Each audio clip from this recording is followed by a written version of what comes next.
Hello, all of you vaingloriously wonderful people. The custom games update for Astroneer is right around the corner, and I wanted to take this opportunity to give you a first look at this much anticipated update by showing you what is new and talking about our first impressions. And at the end of the video, we will even talk about the release date. But first, I want to say a huge thank you to Systemera for giving me advance access to the update so I can bring this video to you today. The entirety of this update is comprised of the new custom games. As far as I can tell, there are no new items to research and print or any new missions. But this is Astroneer, so I wouldn't be surprised if there isn't something small hidden away somewhere. Until we figure that out though, let's look at what's new.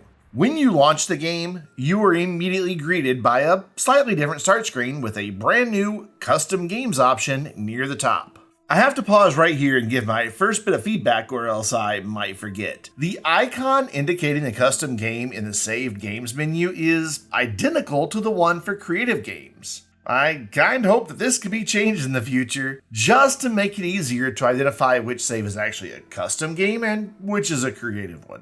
Moving on, clicking on custom games takes you to the custom games home. From here you can create your own games or load up one that Systemera is highlighting.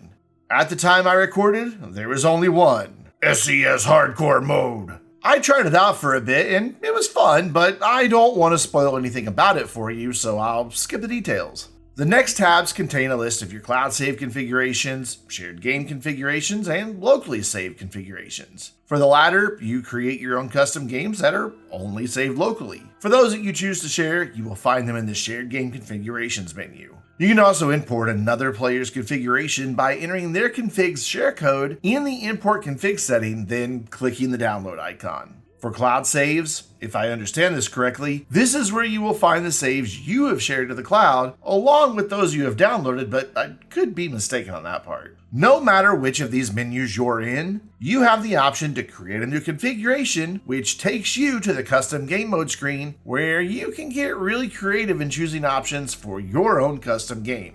Most of this is fairly self-explanatory, so I'll only be spending a couple of minutes on each one. The very first option, confirm settings and continue, is actually the thing you want to select last after configuring your own custom game. Maybe this menu item should have been at the bottom of the list? Save config locally makes a local save of your configuration, and publish config will create a share code and share your custom game configuration to the cloud. You can also give your custom game a name, though apparently that custom name won't be shared to the cloud. If you choose to skip the launch sequence, you will see a loading screen instead of the usual dropship sequence. No starting shelter will have a dropship placing you on your starting planet and then taking off with no starting shelter or landing pad. You better find some other source of oxygen really quick if you choose this one. And the final item on this tab allows you to choose which planet you wish to start on. But there are 6 more tabs to consider before you confirm your settings and continue. Moving on to the second tab, you can select items to populate slots in your backpack when you first load in. You can choose items for your aux slots, general backpack slots, and terrain tool slots. I really appreciate that these menus feature items that are relevant to the selected slot. So you won't see a drill or other terrain tool augments when selecting items for the auxiliary slots. Those would be found under the 3 different tool slots. The third tab is for respawn settings. You can enable a limit to respawns with the first option, and then choose whether that limit applies to each player individually, or is a shared pool for all players in the game, plus choose how many respawns are available. Set it to 1 for permadeath. If you run out of respawns, you will trigger a game over screen. I don't want to spoil this for anyone who wants to experience for themselves, so close your eyes if you don't want to see it. Like right now, close your eyes. I'm about to show it. If you don't want to see it, just close your little eyes and I'll tell you when it's safe to open them again. Okay, here we go. Yep, that's the game over screen. I like it. Okay, it's safe to open your eyes now.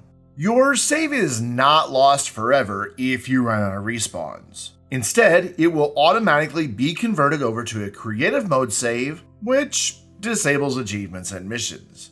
If you're the host of a multiplayer game and you exceed the final respawn, I believe that other players will remain in the game, but it will immediately convert to a creative game as well. The same goes for dedicated servers. Let's move on to power. You can scale global power generation up and down, and that will impact all power producers. You can also scale global power consumption up and down the same way. There are even sliders to scale solar and wind power generation independently of global power generation.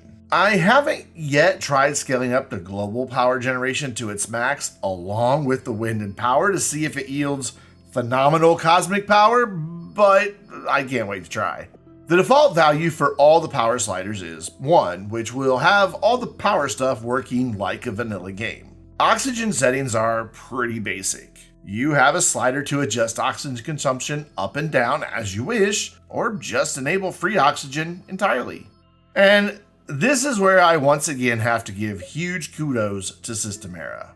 Some people are gonna gripe and complain that free oxygen would make the game too easy, or remove a core gameplay mechanic, or whine that people with free oxygen shouldn't get achievements. To those people, I say, get over it. Free oxygen is not only going to be great for people who just kind of want to chill without worrying about breathing, but it's also going to be handy for the kiddos and people with accessibility needs. That brings us to the research settings. You can enter a value for starting research bytes, and because I am a child, I entered 69,420. When you start a game, you'll see the research bytes applied. You can also choose to scale the research amounts and speed up and down. The bundled recipes allow you to disable entire groups of objects from being researched, though it will not prevent anything from being found in the world. You can hover over the checkboxes to see everything that will be disabled with each bundle. While the patch notes do not mention it, there are also other research catalog settings that I could open. Unless I am mistaken, these options allow you to disable individual items from being researched, grouped by printer size. But like I said, the patch notes didn't mention these options, or at least the version of the patch notes I had, so maybe the early access version of the game I have is different from what will be released? I don't know, we'll find out soon. Moving on to the big one, solar system settings. This one is huge, and I could spend an entire video covering each of these. The short version is you can change planet generation at a very granular level. There are some planet-wide settings for gravity, ambient wind rate, and random gust wind rates. And you can even set a specific seed number. So if you have a particular seed you really like that you want to be part of a game, you can enter it, ensuring that you will get the exact same copy of that planet each and every time. Though, in my experience, the seeds were set when I created a custom game, and I actually had to go back in later and delete those seeds if I wanted a different version of the planet to generate. It's the next part of solar system settings that gets really deep into the weeds in a very wonderful way. You can modify each and every biome along with each and every facet of those biomes. You can remove the hazardous flora. You can change the quantity of resources. You can get rid of extra research aids, aka puzzles. On and on, anything that appears in a biome can be modified, and you could do that for every single planet. I can see people spending hours or even days fine-tuning these settings to get each and every planet exactly right for their custom game configurations. But once you have finally resurfaced from that particular rabbit hole, you simply head back to the custom game mode tab and save your configuration. You know it's saved because the text turned red. You can also choose to publish it at this point if you wish. And once you're ready to actually experience this strange new place you have created, hit confirm settings to continue and prepare yourself for what could be a very interesting experience. It should be noted that Custom Games has a big warning at the top right of your screen. Some modifiers will have a big impact on game performance, so it would be best to tread lightly with your modifications until you get a good feel for how your particular hardware can handle those changes. Again, big kudos to Systemera for this one. They could have chosen to limit the scale of our changes to ensure that everything will be all full of all the frames per second across every single platform and hardware configuration. But instead, they have given us a very powerful tool that will allow us to create custom worlds limited by only our imagination. And maybe limited a little bit by our CPU cooler too.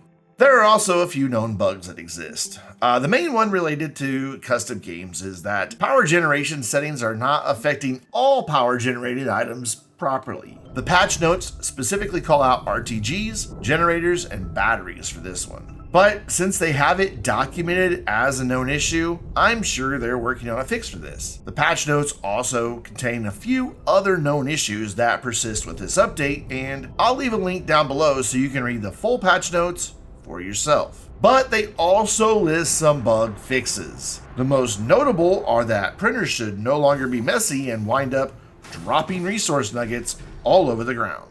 Finally, the Astropedia has been updated a bit. First, you will be able to see active custom game settings in a list, so you know what has been modified in the game you are playing. Second, the patch notes say the end credits have been added to the Astropedia. I kinda thought they were always there. Yeah, you know what? I've just rolled back to the current public build of the game, and yeah, the end credits are indeed in the Astropedia, so I guess they added stuff to them? I don't know. Anyway, let's talk about first impressions of the custom game modes update for Astroneer. Before I get started on my thoughts, I would love it if you would head down to the comments and let me know what you think about it. And while you're down there, tell me what you plan on modifying for your first custom game configuration. And then be sure to hit the like button if you enjoyed the video and get subscribed for more Astroneer content, including the entirely new Astroneer Academy Mastering the Simulation series of videos and shorts that will cover every aspect of Astroneer from the moment you make Planetfall to stepping beyond the rift and more. I think this update may well be one of the most important updates Astroneer has ever received.